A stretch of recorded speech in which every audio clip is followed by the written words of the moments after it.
Islam fixes a lot of the problems that men are currently facing. Yeah. The problems we're discussing on this show, Islam fixes all of them, right? That's the first thing about Islam. And I'm not a Muslim, right? If I had to choose a religion, I would, because I live in an Orthodox Christian country, I go to the Orthodox Christian church. I donate $20,000 a month to the church in the country I live in. The church in Romania is very powerful, and I like having church friends. So I give them a lot of money, right? So I would guess I'm an Orthodox Christian. But if I had to bet on one religion as if I were betting on the stock market for the future, you have to bet on Islam. Because Muslims are intolerant.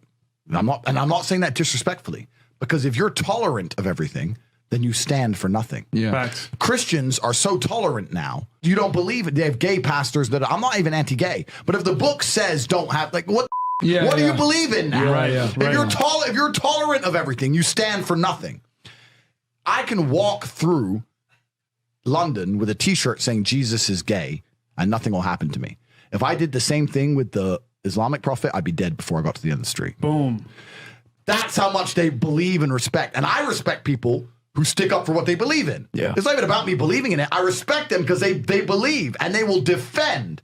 Muslims are the only people who will defend their religion. They will defend their beliefs. They refuse to be mocked. They refuse to be insulted.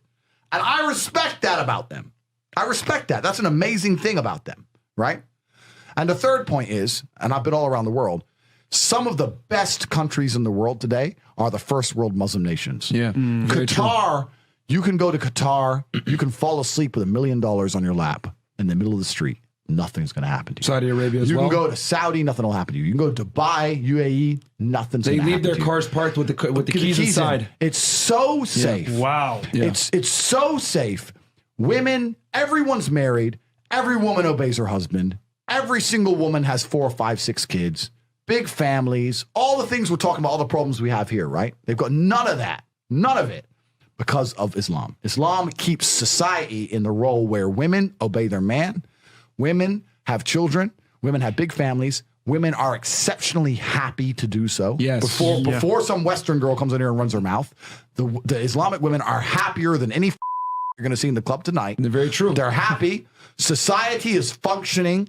Their population is growing because in most Western countries, the population is declining. Yep. Tim Cass was talking about it today. I was talking. We were Two people have one Yeah. kid. Doesn't work. Doesn't work, right? Two people need to have 3.1 kids because people die, right? People die prematurely, blah, blah, blah, blah. Yeah. So we have population problems in the West. They have none of the population problems. Society is functioning. And that's what society is.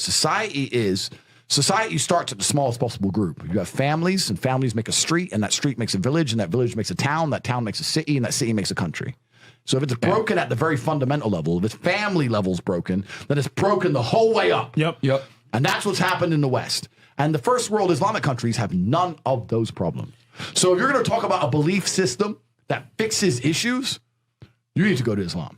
And I will say this that will fix everything. In fact, I just have absolute, even though I wouldn't identify as Muslim, I have absolute respect for the ideology, respect for the mentality, respect for the warrior aspect of it. I respect it. They don't play. They don't play. You can't insult their shit.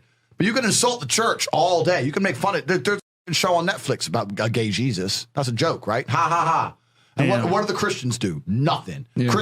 Christianity is a dead religion. If you're a Christian, and I'm saying this as a Christian myself, Christianity is a dead religion which is confined to the history books. It's dying out. Your own Pope. The Pope goes up there and talks LGBTQ shit. That's now. crazy. It is over. That's you don't crazy. stand for anything. You don't believe in anything. You have no boundaries. You're walked on. You're mocked. The whole thing is a joke. Being a Christian now is nothing more than advertising you're a loser. It's a losing religion because you've lost to